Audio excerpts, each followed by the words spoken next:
Muhammad, kisah hidup Nabi berdasarkan sumber klasik. Martin Lings, Abu Bakar Sirajuddin. Bagian 13. Rumah tangga. Pengantin pria meninggalkan rumah pamannya dan tinggal di kediaman pengantin wanita. Selain berperan sebagai istri yang baik, Khadijah juga menjadi sahabat bagi suaminya, tempat berbagi sukacita hingga pada tingkat yang luar biasa. Pernikahan mereka sangat diberkahi dan penuh kebahagiaan. Meskipun bukan berarti tidak pernah sedih atau merasa kehilangan. Bersama Muhammad, Khadijah melahirkan 6 anak, 2 putra dan 4 putri. Putra sulungnya diberi nama Qasim, dan Muhammad segera dikenal sebagai Abul Qasim, ayah Qasim. Namun, anak itu meninggal sebelum berusia 2 tahun. Berikutnya, seorang putri dinamai Zainab, lalu disusul dengan 3 putri lainnya, Ruqayyah, Ummu Kulthum, dan Fatimah. Dan yang terakhir, seorang putra lagi yang juga tidak berusia panjang.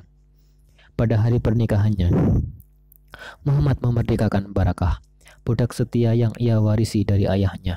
Pada hari yang sama, Khadijah menghadiahi Muhammad salah satu budaknya sendiri, seorang remaja berusia 15 tahun bernama Zaid. Selanjutnya, pasangan pengantin baru ini menikahkan Barakah dengan pemuda Yathrib, yang kemudian dikaruniai seorang anak laki-laki. Dan dengan anak itulah ia kemudian dikenal sebagai Ummu Aiman, Ibu Aiman. Ia dan beberapa pemuda lainnya baru saja dibeli dengan harga mahal dari Uqas oleh keponakan Khadijah, Hakim, putra saudaranya Hizam. Pada saat dikunjungi Khadijah, Hakim memanggil budak-budak barunya dan mempersilakan bibinya itu untuk memilih salah seorang di antara mereka. Khadijah kemudian memilih Zaid. Zaid bangga dengan leluhurnya. Ayahnya Harithah berasal dari Kalb, suku besar dari utara yang wilayahnya terbentang di antara daratan Suriah dan Irak. Ibunya berasal dari Tai, suku tetangga yang tidak kalah terkenalnya, di mana salah seorang pemimpinnya pada waktu itu adalah Hatim, seorang penyair kenamaan yang termasyhur di seluruh penjuru Arab karena kesatriaan dan kedermawanannya yang legendaris. Beberapa tahun setelah Zaid dibawa ibunya untuk mengunjungi keluarganya, desa tempat mereka tinggal dijarah oleh sekelompok penunggang kuda dari Bani Qain yang melarikan anak itu dan menjualnya sebagai budak. Harithah ayahnya sudah lelah mencarinya, sementara Zaid sendiri tidak menjumpai musafir dari Kalb yang dapat menyampaikan kabar kepada orang tuanya. Namun Ka'ab dikunjungi para jamaah haji dari semua wilayah Arab. Suatu hari selama musim suci, beberapa bulan setelah Zaid menjadi pelayan Muhammad, ia melihat beberapa orang dari suku dan kabilahnya di jalanan Mekah. Seandainya ia bertemu dengan mereka beberapa tahun lalu, tentu perasaannya akan sangat berbeda. Ia telah merindukan pertemuan itu, namun sekarang ia bingung. Ia tidak dapat membiarkan begitu saja keluarganya tanpa memberitahukan keberadaannya. Tetapi, pesan apa yang dapat disampaikan kepada mereka? Apapun dasarnya, ia tahu, sebagai seorang putra padang pasir, sebuah syair akan cukup untuk situasi seperti itu. Ia mengubah beberapa syair yang mengungkapkan pikirannya, namun melampaui yang diekspresikan. Kemudian ia mendekati para jamaah haji dari suku Kalb itu. Setelah memberitahu mereka siapa dirinya, ia berkata, "Sampaikanlah syair ini kepada keluargaku, karena aku tahu mereka merindukan aku. Meski aku jauh, sampaikanlah kata-kataku kepada kaumku. Pada rumah suci aku menetap, di tempat di mana Tuhan disucikan. Hilangkan segala derita yang engkau hadapi. Tak perlu ada unta-unta kelelahan bersegera kepadaku, karena aku, puji Tuhan, berada pada yang terbaik dari keluarga-keluarga terhormat dalam barisan yang agung." Ketika para jamaah Kalb kembali pulang dengan membawa kabar itu, Harithah langsung berangkat ke Mekah bersama saudaranya, Ka'ab.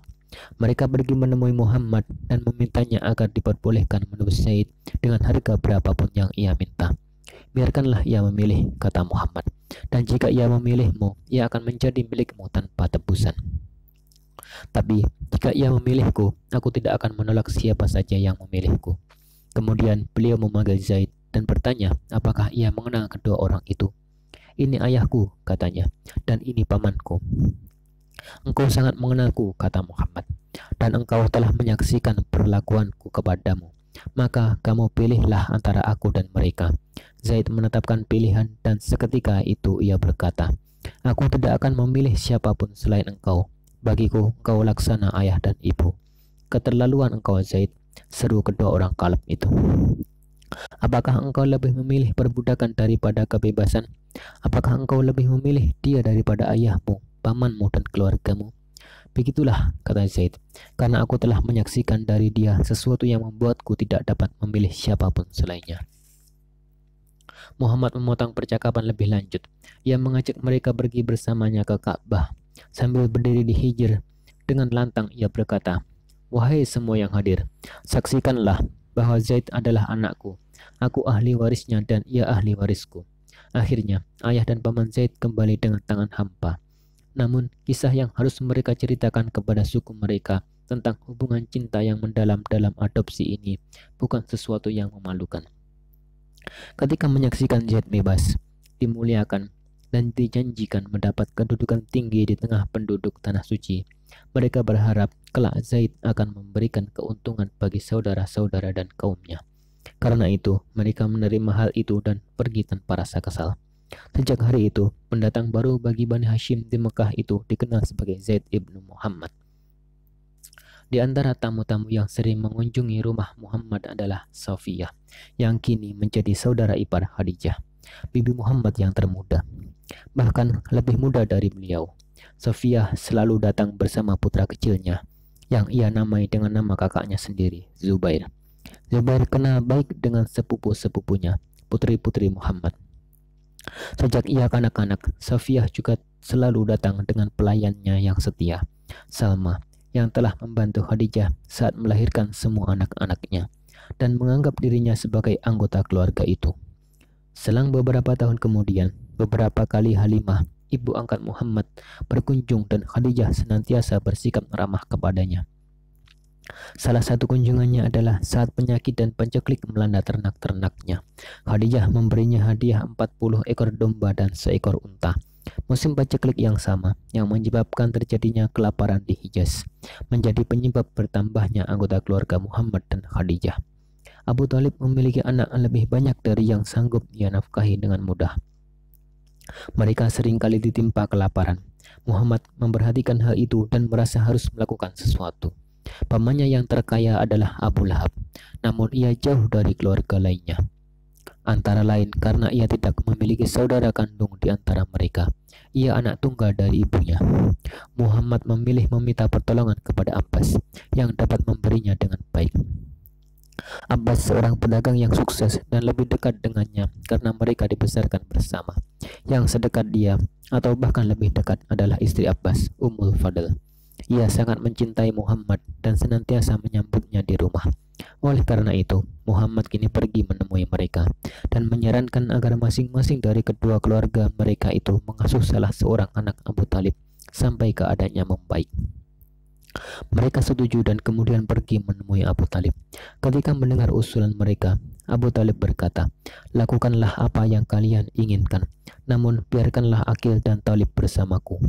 Ja'far kini berusia sekitar 15 tahun, dan ia tidak lagi yang termuda di keluarganya. Ibunya Fatimah telah melahirkan seorang putra lagi, sekitar 10 tahun lebih muda, dan mereka memberinya nama Ali. Abbas mau mengasuh Ja'far, sedangkan Muhammad setuju untuk mengasuh Ali. Pada saat itu, Khadijah melahirkan anaknya yang terakhir, yang dinamai Abdullah. Namun, bayi itu wafat pada usia yang lebih muda dari Qasim. Bayi itu digantikan Ali, yang tumbuh seperti layaknya seorang saudara lelaki bagi keempat sepupu perempuannya. Kira-kira sebaya dengan Ruqayyah dan Ummu Kulthum, lebih muda dari Zainab dan lebih tua dari Fatimah. Kelima orang ini bersama Zaid merupakan keluarga Muhammad dan Khadijah. Namun, ada beberapa saudara lainnya yang dekat dengan beliau. Mereka telah berperan besar atau kecil dalam sejarah yang akan diuraikan di sini secara berurutan. Paman tertua Muhammad, Haris, yang kini telah wafat, meninggalkan beberapa anak. Salah satunya adalah sepupu beliau, Abu Sufyan. Ia juga saudara sesusuan karena diasuh Halimah di tengah Bani Sa'ad beberapa tahun setelah Muhammad. Orang-orang menganggap Abu Sufyan termasuk di antara keluarga terdekat yang paling mirip dengan Muhammad. Di antara ciri khas yang mereka miliki adalah kefasihan.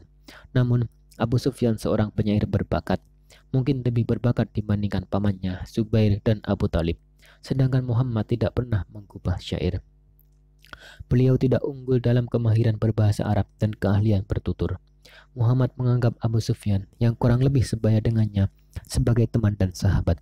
Sedikit lebih dekat karena ikatan persaudaraan di antara mereka adalah anak-anak dari saudara-saudara perempuan ayahnya, yaitu 5 putri Abdul Muttalib. Di antara sepupu-sepupunya yang tertua ini adalah anak-anak Umaymah. Bibinya Umaymah menikah dengan Jahash, berasal dari suku Asad, suku Arab Utara. Jahash memiliki sebuah rumah di Mekah, dan seseorang yang tinggal di tengah suku lain dapat dengan aliansi mutual menjadi sekutu dari salah satu anggota suku tersebut yang bergabung untuk saling berbagi hak dan kewajiban. Harb yang kini menjadi pemimpin Bani Umayyah, cabang kabilah Abdi Syam, telah mengangkat Jahash sebagai sekutunya. Maka dengan menikahi Jahash, berarti Umaymah telah bergabung dengan Bani Abdi Syam. Putra sulung mereka diberi nama Abdullah, berusia sekitar 12 tahun lebih muda dari Muhammad. Kedua sepupu ini saling menjalin kasih sayang yang erat. Putri Umaymah, Zainab, beberapa tahun lebih muda dari Abdullah, adalah gadis yang cantik jelita. Muhammad telah mengenal dan mencintai mereka berdua sejak masih kanak-kanak. Demikian pula dengan yang lain, terutama Abu Salamah, putra bibinya Barrah. Pesona daya tarik yang terpusat pada Al-Amin, demikian beliau sering dipanggil, jauh melebihi keluarganya sendiri. Khadijah bersamanya dalam pusat itu, dicintai dan dihormati oleh semua yang berada dalam lingkaran luas cahaya mereka. Sebuah lingkaran yang juga memasukkan beberapa kerabat Khadijah sendiri. Terutama yang dekat dengannya adalah saudara perempuannya Hallah, yang putranya Abul As kerap berkunjung ke rumahnya. Khadijah mencintai keponakannya itu seperti anaknya sendiri. Karena selalu meminta tolong dan nasihat, Allah meminta Khadijah untuk mencarikan seorang istri untuk putranya. Ketika Khadijah berkonsultasi dengan suaminya, beliau mengajukan putri mereka Zainab yang mendekati usia pernikahan. Ketika waktunya tiba, mereka pun dinikahkan.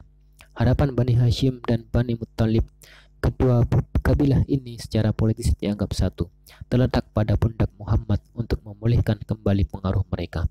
Tetapi, lebih dari semua persoalan klan, beliau telah dipertimbangkan oleh para pemuka Quraisy sebagai sosok yang paling mampu menggantikan mereka dalam memegang tanggung jawab mempertahankan kehormatan dan kekuasaan Quraisy di seluruh Jazirah Arab. Gelar Al-Amin senantiasa menjadi buah bibir.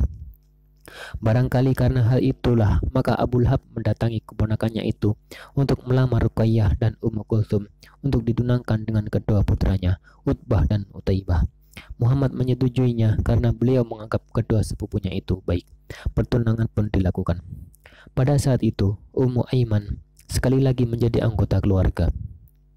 Tidak disebutkan apakah ia kembali sebagai seorang janda atau bukan, telah dicerai suaminya atau tidak. Namun tidak diragukan lagi, tempatnya memang di sana. Muhammad terkadang menyebutnya ibu dan mengatakan kepada yang lain tentangnya, ia adalah segalanya yang tetap bersamaku di rumahku.